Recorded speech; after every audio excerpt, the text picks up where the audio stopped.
Cheap gifts belong in the trash. Amanda sneered, tossing my carefully wrapped anniversary present into the pool. The handmade photo album I'd spent months creating sank slowly, blue water seeping through the delicate pages. My husband Michael squeezed my hand as we watched 10 years of memories dissolve before our eyes. My name is Victoria Bennett, and at 35, I just watched my stepsister destroy one of the most meaningful gifts I ever created. But while Amanda stood there smirking, she had no idea that in 48 hours, I would be sitting in the boardroom of Bennett Technologies, her precious company, as its new majority shareholder. You always were cheap, Victoria, Amanda continued, sipping her champagne. I mean, a homemade album. For your 10th anniversary? Michael deserves better. She gestured to her own lavish poolside party where executives from Bennett Technologies mingled, all here to celebrate her latest promotion to CEO. I maintained my composure, years of business negotiations serving me well. Thanks for letting me know how you feel, Amanda, I replied calmly. Michael's grip on my hand tightened. He knew what was coming, even if Amanda didn't. The story of how I ended up here is complicated. When my father married Amanda's mother 15 years ago, he merged more than just our families. Bennett Technologies, the company my father had built from nothing, became the battleground for Amanda's ambitions. She always resented that Dad had chosen to keep me involved in the company, even after bringing her family into the fold. At least Michael's gift to you was worthy of the occasion. Amanda smirked, pointing to the diamond necklace I wore. Though I suppose he has to compensate for having such a disappointing wife.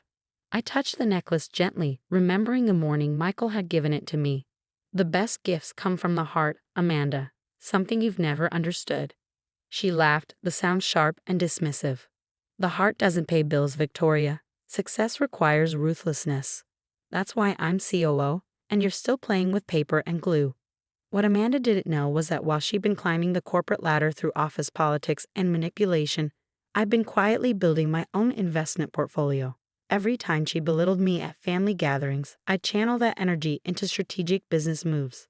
Every snide remark about my little consulting firm had fueled another careful investment. The truth was, Bennett Technologies was struggling. Amanda's aggressive management style had driven away key talent, and their stock price had been falling steadily for months. My father, now semi-retired, had been too trusting, too willing to believe Amanda's excuses about market conditions and temporary setbacks. But I had seen the writing on the wall. For the past year, I'd been systematically buying up company shares through various investment vehicles. The board members, increasingly concerned about Amanda's leadership, had been more than willing to sell to someone they saw as the founder's daughter, someone who understood the company's original vision. Oh, look, Amanda called out to her guests, pointing at the now ruined album floating in the pool. Victoria's little art project is swimming. Maybe it'll evolve into something actually valuable. The executives laughed nervously, already sensing something was off in the interaction. I had met with most of them privately over the past month, though Amanda didn't know that yet. You know, Amanda, I said, setting down my glass, you remind me of what Dad always used to say about business. She prettied, expecting praise. What's that? The most dangerous moment is when you think you're invincible. Her smile faltered slightly. What's that supposed to mean? Nothing, I replied, gathering my things. Enjoy your party.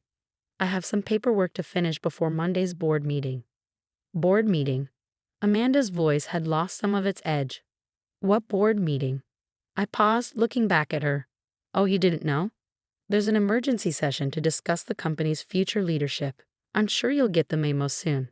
As Michael and I walked away, I could feel Amanda's eyes boring into my back. The diamond necklace caught the setting sun, throwing sparkles across the water where my ruined gift floated, a sacrifice that had been worth every moment of planning. You okay? Michael asked as we reached our car. I smiled, thinking of the documents waiting in my office, the carefully orchestrated moves that would unfold over the next 48 hours. Perfect, I replied. Amanda just taught our anniversary gift an important lesson about staying afloat. The weight of the company's shares in my portfolio felt particularly satisfying at that moment. Sometimes the best revenge isn't immediate. It's watching someone slowly realize they've underestimated you their entire life. Monday's board meeting was going to be very interesting indeed. The weekend crawled by as I prepared for Monday's revelation. Amanda called 6 times, each voicemail more demanding than the last. By Sunday evening, she'd switched from aggressive to conciliatory, leaving messages about family misunderstandings and how we should talk things through. I ignored them all. Monday morning, I arrived at Bennett Technologies headquarters an hour early. The security guard, Jim, who'd known me since I was a teenager running errands for Dad, smiled warmly. "Welcome back, Ms. Victoria. Your new office is ready." Amanda had redecorated the entire executive floor in stark modern designs, all glass and chrome.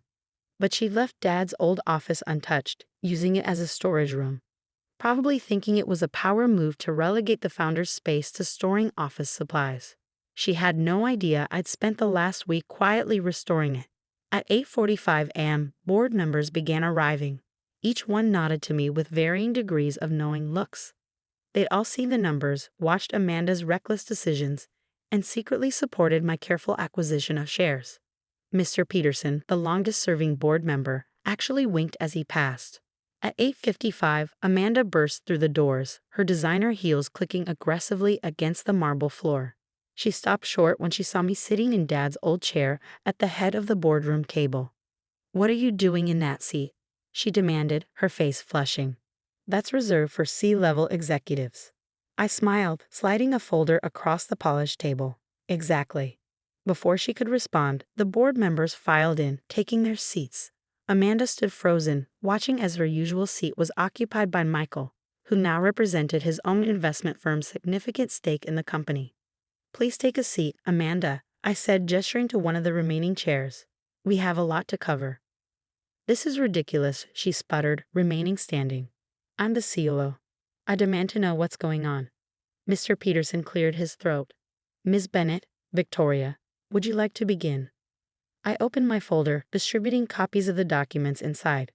Over the past 18 months, Bennett Technologies has seen a 40% decline in market share, lost 12 key executives, and faced 3 potential class action lawsuits from former employees.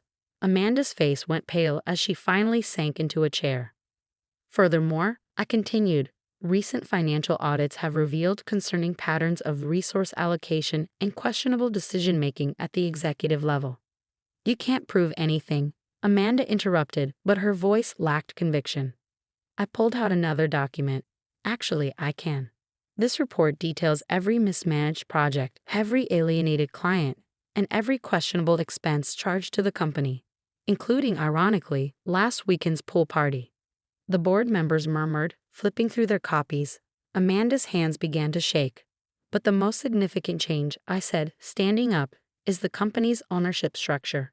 As of last Friday, I hold 51% of Bennett Technologies shares, making me the majority shareholder." Amanda laughed, but it came out more like a choke. "That's impossible." "I would have known." "Would you?" I asked quietly. "You were too busy throwing my anniversary present in the pool to notice what was happening to your company's stock." The room fell silent. Everyone had heard about the pool incident. Apparently, Amanda had bragged about it to several executives, calling it a power move to put me in my place. "The board has already voted," Mr. Peterson announced. "Victoria Bennett is hereby appointed as CEO of Bennett Technologies, effective immediately. Amanda, your services as COO are no longer required." Amanda stood up so quickly her chair toppled backward. "You can't do this. I built this company. I made it what it is today." "Yes," I agreed, "you did make it what it is today. A struggling company in desperate need of new leadership. Dad built this company on innovation and respect for employees. You turned it into your personal kingdom." "Dad," she scoffed. "Your precious father who let me do whatever I wanted because he felt guilty about marrying my mother. He was weak." The boardroom door opened and everyone turned to see my father standing there, looking older and sadder than I'd ever seen him. "No, Amanda," he said quietly. "I wasn't weak. I was wrong. Wrong to think that giving you power would make you understand responsibility. Victoria tried to warn me years ago, but I didn't listen." Amanda's face crumpled. This wasn't how her story was supposed to end. She was supposed to be the brilliant businesswoman who took Bennett Technologies into the future, not the cautionary tale of nepotism gone wrong. "Security will escort you to clear out your office," I said, pressing the intercom. "Your company car and credit cards have already been deactivated." As two security guards appeared at the door, Amanda turned to me, her mask finally cracking. "You planned this all along, didn't you? While I was busy mocking your little consulting firm, you were building a takeover." I thought about my ruined anniversary gift, about years of snide comments and public humiliation. "No, Amanda, you planned this. Every time you underestimated me, every time you chose cruelty over kindness, you planned this moment. I just made sure I was ready when it arrived." In the weeks that followed, Bennett Technologies underwent a transformation. I reinstated several key employees Amanda had driven away, restructured the toxic departments, and began rebuilding the company's reputation. The market responded positively. Our stock price rose 15% in the first month alone. Amanda, meanwhile, didn't go quietly. She tried everything: threatening legal action, attempting to rally employees against me, even showing up at Dad's house crying about family loyalty. None of it worked. The paper trail of her mismanagement was too clear, and the board's decision was unanimous. One evening, as I was working late in Dad's restored office, my stepmother Margaret came to see me. She looked tired, older somehow, without her usual perfect makeup and designer clothes. "Amanda's moving to Chicago," she said, settling into the chair across from me. "She's taken a junior position at a startup there." I nodded, continuing to review reports. "I hope it works out for her." "Victoria," Margaret sighed, "I know my daughter can be difficult. But was all this really necessary?"